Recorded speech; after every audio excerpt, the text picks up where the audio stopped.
ಆತ್ಮೀಯ H16 news ಅರ್ಥಾತ್ ಸಿದ್ದರಾಮಯ್ಯಗೆ ಸ್ವಾಗತ. ನಾನು ನಿಮ್ಮ MI ಅಥವಾ ಮಲ್ಲಪ್ಪ ಜೋತವರ. ಆತ್ಮೀಯರೇ, ಇವತ್ತೊಂದಿಷ್ಟು ಈ ನಮ್ಮ ನಟರು, ದೊಡ್ಡ ಹೆಸರಿದ್ದಂಥ ನಟರು ನಟಿಯರು ಒಂದಿಷ್ಟು ಅಡ್ವರ್ಟೈಸ್ ಕೊಡ್ತಾರೆ. ಕೊಟ್ಟೆ ಪಾಪ, ತಪ್ಪಂತೇನಲ್ಲ. ಯಾಕೆಂದರೆ ದುಡ್ಡು ಗಳಿಸಿ ಹೋಗೋದು ಬಿಡೋದು. ಆದರೆ ಪ್ರತಿಯೊಬ್ಬ ಮನುಷ್ಯಗೂ ಕೊಟ್ಟಾದೇಶ ಅಬ್ಧಾದೇಶ ಆಗಬೇಕು ಅಂತ ಹುಚ್ಚಿರ್ತದಲ್ಲ, ಅದು ಎಷ್ಟರ ಮಟ್ಟಿಗೆ ಯೋಗ್ಯ ಅಂತೇಳಿ. ಯಾಕಂದರೆ ಬದುಕಿಗೆ ದುಡ್ಡು ಬೇಕು, ದುಡ್ಡಿಲ್ಲದೆ ಬದುಕಿಲ್ಲ, ಅವಶ್ಯ. ಆದರೆ ಈ 1 ಕೋಟಿ 2-3 ಕೋಟಿ 10-20 ಕೋಟಿ ರೂಪಾಯಿ ದುಡ್ಡಿದ್ದಾಗ ಮತ್ತದರ ಆಸೆ. ತಮ್ಮ ನಟನೆಯಿಂದ ಗಳಿಸಿದವರು ಶಾರುಖ್ ಖಾನ್ ಆಗಿರ್ಬೋದು, ಅಜಯ್ ದೇವಗನ್ ಆಗಿರ್ಬೋದು, ಟೈಗರ್ ಶ್ರಾಫ್ ಆಗಿರ್ಬೋದು, ಇನ್ನೂ ಅನೇಕ ನಟರಿದ್ದಾರೆ. ಅದರವರು ಹೆಸರಾಂತ ನಟರು ಇವರೆಲ್ಲ. ಅಮಿತಾಬ್ ಬಚ್ಚನ್ ಅವರಾಗಿರ್ಬೋದು, ಜಯಾ ಬಚ್ಚನ್ ಅವರಾಗಿರ್ಬೋದು, ಅನೇಕರ ಹೆಸರು ತೋರಿಸೋದರ, ಐಶ್ವರ್ಯ ರೈ ಅವರಾಗಿರ್ಬೋದು. ಇದರಲ್ಲಿ ಭಾಳಷ್ಟು ಜನ ಕೆಲವೊಂದು ನಿಷೇಧಿತ ಐಟಮ್ಗಳು, ಸಮಾಜನ ಕೆಡಿಸುವಂಥ ಐಟಮ್ಗಳು ಜಾಹೀರಾತು ಕೊಡ್ತಾರೆ. ಕೇಸರಿ ಸಲುವಾಗಿ, ಇಲಾಚೆ ಅಂದ್ರೆ ಗೊತ್ತು ನಿಮಗೆ. ಇವತ್ತು ನಾವು ಗುಟ್ಕ, ಕೆಲವೊಂದು ಸೆರೆ ಬಾಟ್ಲೆ ಸಲುವಾಗಿ, ಮತ್ತೊಂದು ಯಾವುದೋ ಒಂದು ಕಂಪ್ನಿಯ ಬೀರ್ ಸಲುವಾಗಿ ಅಡ್ವರ್ಟೈಸ್ ಕೊಡ್ತಾ ಇದ್ದಾರೆ. ಅವು ಆಟಗಾರರು ಇರ್ಬೋದು, ಅದೇ ಕಾರಣ ನಮ್ಮ ನಟರು ಇರ್ಬೋದು. ಇದು ಸರಿನಾ ಅಂತ ಇವತ್ತು ಪ್ರಶ್ನೆ. ಸಾರಾಯಿ ಅಂತ ಮನೆತನ ಹಾಳು ಮಾಡುವಂಥ, ಮತ್ತು ಇವರು ಹೀರೋಗಳು ಎದಕ್ಕಾಗಿರ್ತಾರಪ್ಪ ಸಿನಿಮಾಲ್ಲ, ಚಿತ್ರಗಳೆಲ್ಲ. ಇವರು ಸಾರಾಯಿ ವಿರೋಧ ಮಾಡ್ತಿರ್ತಾರಲ್ಲ, ಗುಟ್ಕಾ ವಿರೋಧ ಮಾಡ್ತಾ ಇರ್ತಾರೆ, ಅಡುಗೆ ತಿನ್ನಬಾರದು ಅಂತ ಹೇಳ್ತಾರೆ, ಒಬ್ಬಕ್ಕೆ ಜೋಡಿ ಬಾಳೆ ಮಾಡಬೇಕಪ್ಪ, ಇಬ್ಬರು ಹೆಣ್ಣರ ಜೋಡಿ ಇರಬಾರದು ಅಂತ ಹೇಳ್ತಾರೆ. ಇಂಥ ಅನೇಕ ವಿಚಾರಗಳನ್ನ ಅವರು ತಮ್ಮ ನಾಯಕತ್ವದ ಮೂಲಕ ಬಿಂಬಿಸ್ತಾ ಇರ್ತಾರೆ. ಇಂಥ ನಾಯಕರು, ಉದಾಹರಣೆಗೆ ಇವತ್ತು ನೋಡ್ರಿ, ಶಾರುಖ್ ಖಾನ್ ಇರ್ಬೋದು, ಅಜಯ್ ದೇವಗನ್ನ, ನಮ್ಮ ಈ ನಮ್ಮ ಅಮಿತಾಬ್ ಬಚ್ಚನ್ನ, ಇಂಥವ್ರು ಅನೇಕರು. ಧರ್ಮೇಂದ್ರದಾಗ ಅವರು ಮಾಡಿದ್ರೆ ಮತ್ತು ಬೇರೆ ಕಡಿಮೆ. ಬಟ್ ಇವರೆಲ್ಲ ಕೊಡ್ತಾ ಇರೋದು ಈ ಗುಟ್ಕಾ ಸಲುವಾಗಿ ಮತ್ತು ಜೂಜ್ ಆಡೋ ಸಲುವಾಗಿ. ಇದನ್ನು ನಾವು ನೋಡ್ಬೇಕಾದ್ರೆ ಜೂಜ್ ಆಡೋದು ಅಥವಾ ಇನ್ನೊಂದು ಏನಪ್ಪ, ಈ ವಿಶೇಷವಾಗಿ ಈ ಜೂಜ್ ಆಡೋ ಜೊತೆಗೆ ಕೆಲವೊಂದು ನಿಷೇಧಿತ ವಿಷಯಗಳ ಬಗ್ಗೆ ಪ್ರಚಾರ ಮಾಡೋದಕ್ಕಾಗಿ ತಮ್ಮ ಒಂದು ಮುಖವನ್ನು ಯೂಸ್ ಮಾಡ್ಕೊಳ್ಳೋದು ನೋಡಿದಾಗ, ಅದರಲ್ಲೂ ಇವತ್ತು ಮಹಾರಾಷ್ಟ್ರದ ಆಹಾರ ಮತ್ತು ಔಷಧ ಪ್ರಾಧಿಕಾರ FDA ಅವ್ರಿಗೆ ನೋಟಿಸ್ ಕೊಟ್ಟದ. ಇಂಥವೆಲ್ಲ ಅಡ್ವರ್ಟೈಸ್ ಕೊಡ್ತೀರಲ್ಲಪ್ಪ ನೀವು ಯಾಕೆ ನಾವು ಕ್ರಮ ತೊಗೊಳ್ಬಾರ್ದು ಅಂತೇಳಿ. ಕ್ರಮ ತೊಗೊಳ್ಬಾರ್ದು ನೋಟಿಸ್ ಕೊಟ್ಟಲ್ಲ, ಕ್ರಮ ತೊಗೊಳ್ಳೇಬೇಕಾದ್ದು. ಯಾಕಂದ್ರೆ ಇವ್ರು ಸಮಾಜಕ್ಕೆ ಆದರ್ಶಪ್ರಾಯರು. ಇಲ್ಲರಿ, ಶಾರುಖ್ ಖಾನ್ ತಿಂತಾನ, ಕೇಸರಿ ತಿಂತಾನ, ಗುಟ್ಕಾ ತಿಂತಾನ, ಮತ್ತೊಂದು ತಿಂತಾನ, ಅಡುಗೆ ತಿಂತಾನ, ಇಲಾಚಿ, ಅದಕ್ಕೆ ನಾವು ತಿಂದ್ರೆ ಏನು ತಪ್ಪ ಅಂತ ಮಕ್ಕಳ ಮನಸ್ಸಲ್ಲಿ ಬಂದುಬಿಡ್ತದೆ. ಸಣ್ಣ ವಯಸ್ಸಂತ ಒಳಗೆ ಕಡಿಮೆ. ಒಮ್ಮೆ ಸಣ್ಣ ವಯಸ್ಸಿನಾಗ ಈ ಗುಟ್ಕಾ ತಿನ್ನೋದಾಗಿದ್ರಿ ಅಥವಾ ಸಾರಾಯಿ ನಿಷೇಧಿತ ವಿಷಯಗಳು ಅಥವಾ ಗಾಂಜಾ ಇನ್ನುಳಿದ ಭಾಳ ಇನ್ಸ್ಪೆಕ್ಟ್ ರೂಪದಲ್ಲೇ ಈ ಒಂದು ಏನಪ್ಪ ಅಂತಂದ್ರೆ ಆಟಗಳು ಬರ್ತಾಯಿದ್ದಾವೆ, ಜೂಜಾಟಗಳು. ಅದ್ರ ಅನೇಕ ಇದ್ದಾವೆ, ಇಲ್ಲಂತಲ್ಲ.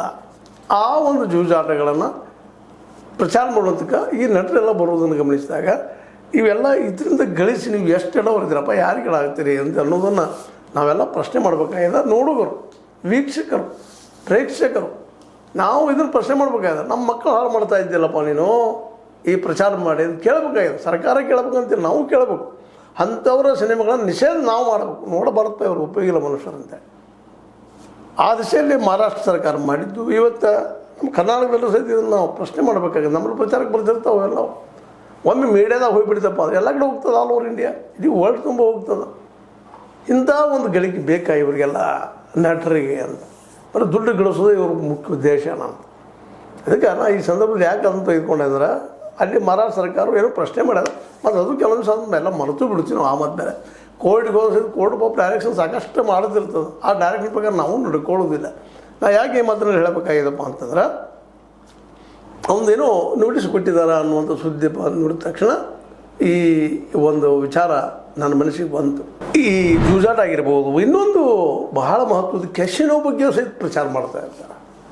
ಜೂಜು ಜೊತೆ ಕೆಸಿನೋ, ಇನ್ನುಳಿದ್ದು ಸಾರಾಯಿ, ಇವೆಲ್ಲ ಎಷ್ಟು ನೀವು ಗಳಿಸ್ತೀರಿ ಇದನ್ನೆಲ್ಲ. ಕೆಸಿನೋ ಎಷ್ಟು ಮೆತ್ತನ ಹಾಳಾಗೋಗಿಲ್ಲ, ಎಷ್ಟು ಶ್ರೀಮಂತರ ಹಾಳಾಗೋಗಿಲ್ಲ. ಶ್ರೀಮಂತರೊಳಗಿಂದರೂ ಆ ಚಟಕ್ಕೆ ಬಲಿಯಾದಂಥ ಮಕ್ಕಳು.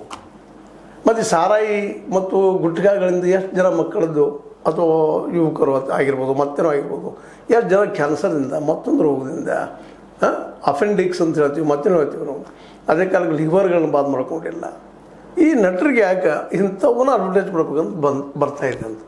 ಈ ದಿಶೆಯಲ್ಲಿ ಒಂದಿಷ್ಟು ಈ ನಟರ ಬಗ್ಗೆ ನಾವು ಮುಂಜಾಗ್ರತೆಯನ್ನು ವಹಿಸ್ಬೇಕಾಗಿದೆ. ಮತ್ತು ಇಂಥ ನಟರಿಗೆ ನಾವು ಸಹಿತ ನಿಷೇಧ ಹಾಕಬೇಕು. ಬರೀ ಸರ್ಕಾರ ಒಂದಲ್ಲ, ಸರ್ಕಾರ ಎಲ್ಲನೂ ಮಾಡಲಿ, ಆ ಮಾತು ಬೇರೆ, ಅದಕ್ಕೆ ಕರ್ತವ್ಯನೂ ಹೌದು.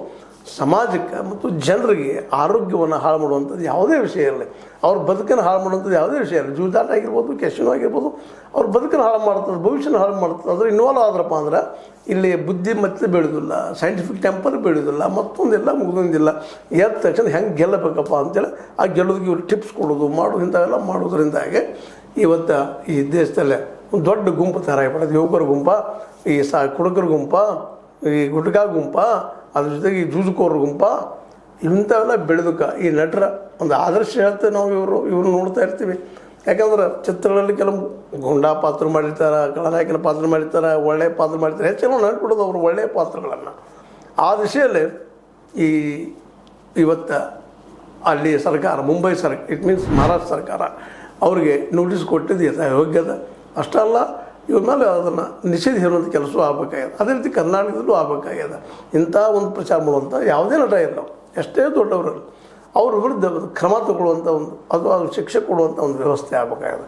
ಇವತ್ತು ಇದನ್ನು ತೆಗೆದುಕೊಂಡು ಡಿಸ್ಕಷನ್ ಮಾಡಿದ ಮೂಲ ಉದ್ದೇಶ ಏನಪ್ಪ ಅಂತಂದ್ರೆ, ಇಂಥ ಹಾಡುಗಳು ಈಗಾಗಲೇ ಹೇಳಿದ ನಮಗೆ ಇವುಗಳನ್ನು ಆದಷ್ಟು ಜನರಿಂದ ದೂರ ಮಾಡುವಂಥ ಕೆಲಸ ನಮ್ಮ ಸರ್ಕಾರಗಳು ಮಾಡಬೇಕಾಗಿದೆ. ಇವತ್ತು ಕರ್ನಾಟಕದಲ್ಲೂ ಸಹಿತ DKG ಅವರು ಗುಟ್ಕಾಗೆ ನಿಷೇಧ ಹೇರಿ ಒಳ್ಳೆಯ ಕೆಲಸನ ಮಾಡಿದ್ದಾರೆ. ಅದಕ್ಕಾಗಿ ಈ ಗುಟ್ಕಾ ಜೊತೆಗೆ ನಾವು ಮತ್ತು ಹೇಳುವಂಥದ್ದು ಅನೇಕ ಜನ ಮತ್ತು ಭಾಳಷ್ಟು ಈ ದೇಶದ ಜನಸಂಖ್ಯೆಯಲ್ಲಿ 50% ಹೆಣ್ಮಕ್ಳಿದ್ದಾರೆ. ಹೆಣ್ಮಕ್ಳಲ್ಲಿ ಏನೋ 1%, 2% ಎಲ್ಲೋ ಒಂದಿಷ್ಟು ಚಟಗಳಿಗೆ, ಆಟಗಳಿಗೆ, ಮತ್ತವು ಇವೆಲ್ಲ ಇಂಥವು ಬಲಿ ಇರ್ಬೋದು. ಆದರೆ ಮ್ಯಾಕ್ಸಿಮಮ್ ಹೆಣ್ಣುಮಕ್ಕಳು, ಮ್ಯಾಕ್ಸಿಮಮ್ ಬಡತನದ ಹೆಣ್ಣುಮಕ್ಕಳು ತಮ್ಮ ಗಂಡರನ್ನು ಇಂಥ ಒಂದು, ತಮ್ಮ ಅಂತಂಬರನ್ನು ಇಂಥ ಒಂದು ವ್ಯವಸ್ಥೆಯಿಂದ ದೂರ ಸರಿಸ್ಬೇಕಂತೇಳಿ ನಿರಂತರ ಹೋರಾಟ ಮಾಡ್ತಾನೆ ಇರ್ತಾರೆ. ಮನೆಗಳಲ್ಲಿ ಪ್ರತಿ ಮನೆಯಲ್ಲೂ ಹೆಚ್ಚು ಕಡಿಮೆ ಕುಡುಕರಿದ್ದ ಮನೆಗಳೆಲ್ಲ ಈ ಜಗಳ, ಅದ್ರ ಜೊತೆ ಅವ್ರು ಬಿಡಬೇಕಪ್ಪ ಅಂತ ಹೇಳುವಂಥ ಮಾತುಗಳನ್ನು ಅನೇಕ ಹಿರಿತನ ಕೂಡ ಬಿಡಬೇಕಪ್ಪ ಅಂತ ಹೇಳ್ತಾರೆ. ಮತ್ತೊಂದು 4 ದಿವಸದಾಗ ನಾಯಿ ಬಾಲ್ಗೈತೆ ಡೊಂಕ ಆಗಿರ್ತದೆ. ಅದನ್ನು ನಾವು ನೋಡ್ತಾ ಇದ್ದೀವಿ. ಒಟ್ಟಾರೆಯಾಗಿ ನಮ್ಮ ನಟರು ನಮ್ಮನ್ನು ತಿದ್ದುವಲ್ಲೇ, ನಮ್ಮನ್ನು ಬೆಳೆಸುವಲ್ಲೇ, ನಮ್ಮನ್ನು ಒಳ್ಳೆಯ ನಾಗರಿಕರನ್ನಾಗಿ ಮಾಡುವಲ್ಲೇ ಯಶಸ್ವಿ ಆದಂಗೆ ಈ ಒಂದು ಪ್ರಚಾರಗಳನ್ನ ನಿಲ್ಲಿಸಬೇಕಾಗಿದೆ. ನೋಡ್ರಿ, ಡಾಕ್ಟರ್ ರಾಜ್ಕುಮಾರ್ ಅವರು ಹಿಂದಿದ್ದರು. ಇವತ್ತು ಸಹಿತ ನಮ್ಮ ಶಿವರಾಜ್ಕುಮಾರ್ ಅವರಾಗಿರ್ಬೋದು, ಇನ್ನುಳಿದವರಾಗಿರ್ಬೋದು, ನಮ್ಮ ಕನ್ನಡದ ನಟರು ಹಿಂದಿಯಲ್ಲೂ ಒಳ್ಳೆಯವರಿದ್ದಾರೆ, ಇಲ್ಲ ಅಂತಲ್ಲ. ಆದರೆ ಅವರು ಇಂಥ ಪ್ರಚಾರಕ್ಕೆ ಹೋಗಿಲ್ಲ ಅನ್ನೋದು ಗಮನಿಸಬೇಕಾಗಿದೆ.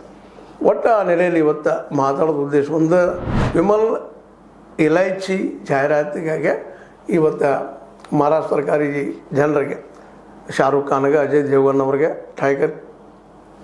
ಟೈಗರ್ ಶ್ರಾಫ್ ಅವರಿಗೆ, ಇವರಿಗೆ ಒಂದು ನೋಟಿಸ್ ಕೊಟ್ಟಿದ್ದು ಮತ್ತು ಅದೇ ಕಾಲಕ್ಕೆ ನಿಲ್ಲಿಸಿ ಅದನ್ನು ತಡಿಬೇಕಂತ ಒಂದು ನೋಟಿಸ್ ಕೊಡೋ ಜೊತೆಗೆ ಇಂಥವ್ರಿಗೊಮ್ಮೆ ಏನಪ್ಪ ಅಂದ್ರೆ ಶಿಕ್ಷಾ ರೂಪದಲ್ಲಿ ಒಂದಷ್ಟು ಏನು ಕೊಡ್ಲಿಕ್ಕೆ ಸಾಧ್ಯ ಇದನ್ನು ಕಾನೂನಲ್ಲಿ ಅನ್ನೋದು, ಇಲ್ಲಾಂದರೆ ಹೊಸ ಕಾನೂನು ಮಾಡಿ ಇಂಥ ಅಡ್ವರ್ಟೈಸ್ ಕೊಡುತ್ತಿರುವಂಥ ನಟರನ್ನು ನಿಷೇಧ ಮಾಡುವಂಥ ಕೆಲಸಗಳು ಆಗಬೇಕಾಗಿದೆ. ಅಂದಾಗ ಮಾತ್ರ ಒಂದು ಸಮಾಜ ಆರೋಗ್ಯಪೂರ್ಣವಾಗಿ, ವೈಚಾರಿಕವಾಗಿ ಆರೋಗ್ಯಪೂರ್ಣವಾಗಿ, ವೈಜ್ಞಾನಿಕವಾಗಿ ಆರೋಗ್ಯಪೂರ್ಣವಾಗಿ ಇರಲಿಕ್ಕೆ ಸಾಧ್ಯದ ಅನ್ನೋ ಮಾತನ್ನು ನಾವಿಲ್ಲೇ ಗಮನಿಸಿಕೊಂಡು ಈ ದಿಶೆಯಲ್ಲಿ ಯಾಕಪ್ಪ ನಮ್ಮಲ್ಲಿ ಕಾನೂನುಗಳು ಬರಬಾರ್ದು, ಮತ್ತು ಈ ಗುಟ್ಕಾದಂಥ, ಸಾರಾಯಿ ಅಂತ, ಜೂಜಿನಂಥ ವಿಷಯಗಳನ್ನು ಯಾಕೆ ನಾವು ನಿಷೇಧ ಮಾಡಬಾರ್ದು?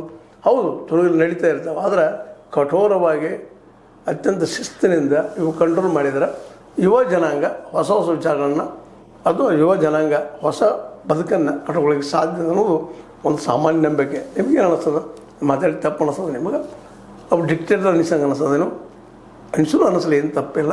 ಈ ಚಟಗಳಿಂದ ಮುಕ್ತಿದ್ದವರು ಒಂದು ಒಳ್ಳೆಯ ಸಮಾಜ, ನವ ಭಾರತ ನಿರ್ಮಾಣ ಮಾಡಲಿಕ್ಕೆ ಸಾಧ್ಯದ.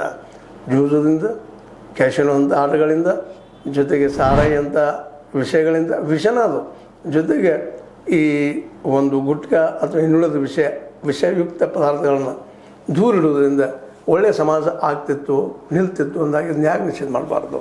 ಮತ್ತೆ ಕೇಳ್ತಾ, ಇದು ನಿಮ್ಗೆ ಲೈಕ್ ಆಗಿರ್ಬೋದು, ಲೈಕ್ ಆಗದೂ ಇರ್ಬೋದು. ಲೈಕ್ ಮಾಡಿ, ಶೇರ್ ಮಾಡಿ, ಕಮೆಂಟ್ ಮಾಡಿ, ಜೊತೆಗೆ ಸಬ್ಸ್ಕ್ರೈಬ್ ಮಾಡಿ. H16 ನ್ಯೂಸ್ ಅರ್ಥ ದೇಶದ ಸತ್ಯದ ಕೈಗಂಡಿ ವಂದನೆಗಳು. ಆತ್ಮೀಯ ಸಾರ್ವಜನಿಕರಲ್ಲಿ H16 ಅರ್ಥಾತ್ ಹೇ ಸೀತಾರಾಮದಿಂದ ಒಂದು ಮನವಿ. ಈ ಸಂಸ್ಥೆ ಭ್ರಷ್ಟಾಚಾರ, ಅನ್ಯಾಯ, ಅತ್ಯಾಚಾರಗಳಿಂದ ನೊಂದವರ ವೇದಿಕೆ. ಅನ್ಯಾಯಕೋರರ, ಭೂಗಳ್ಳರ, ನಶಾ ಸಾರಾಯಿ ಮಾಫಿಯಾಗಳ ವಿರುದ್ಧದ ಧ್ವನಿ. ರೈತರ, ಕೂಲಿಕಾರ, ಕಾರ್ಮಿಕರ, ಬಿದ್ದ ಸಮುದಾಯ, ಜನರ ಧ್ವನಿ ಬೆಂಬಲವಾಗಿ ನಿಂತು ತನುಮನ ಧನದ ಸಹಾಯಕ್ಕೆ ಸಾರ್ವಜನಿಕರಲ್ಲಿ ಕೋರಿಕೆ. ದಾನದ ಸಹಾಯ ನೀಡಿ ಸ್ವಾತಂತ್ರ್ಯ ಪತ್ರಿಕೋದ್ಯಮ ಉಳಿಸಿ ಬೆಳೆಸಿ. ವಂದನೆಗಳು. ತಮ್ಮನ್ನೇ ನಂಬಿರುವ ಮಲ್ಲಪ್ಪ ಇ ಜೋತಾವರ್. ಈ ಕೆಳಗಿನ QR ಸ್ಕ್ಯಾನ್ ಮಾಡಿ ಅಥವಾ ಈ ನಂಬರ್ ಅಂದರೆ 7411402405ಗೆ ಇಲ್ಲ 9686864852ಗೆ ನೀವು ಫೋನ್ಪೇ ಮಾಡಿ, ಪೇಟಿಎಮ್ ಮಾಡಿ ಅಥವಾ ಇನ್ನಾವುದೇ ಮಾಧ್ಯಮದಿಂದ ಗೂಗಲ್ ಮೂಲಕ ಸಹಾಯ ಮಾಡಿ ಈ ಪ್ರಾಮಾಣಿಕ ಪತ್ರಿಕೋದ್ಯಮವನ್ನು ಉಳಿಸಿ ಅಂತ ಮತ್ತೊಮ್ಮೆ ಮನವಿ. ವಂದನೆಗಳು.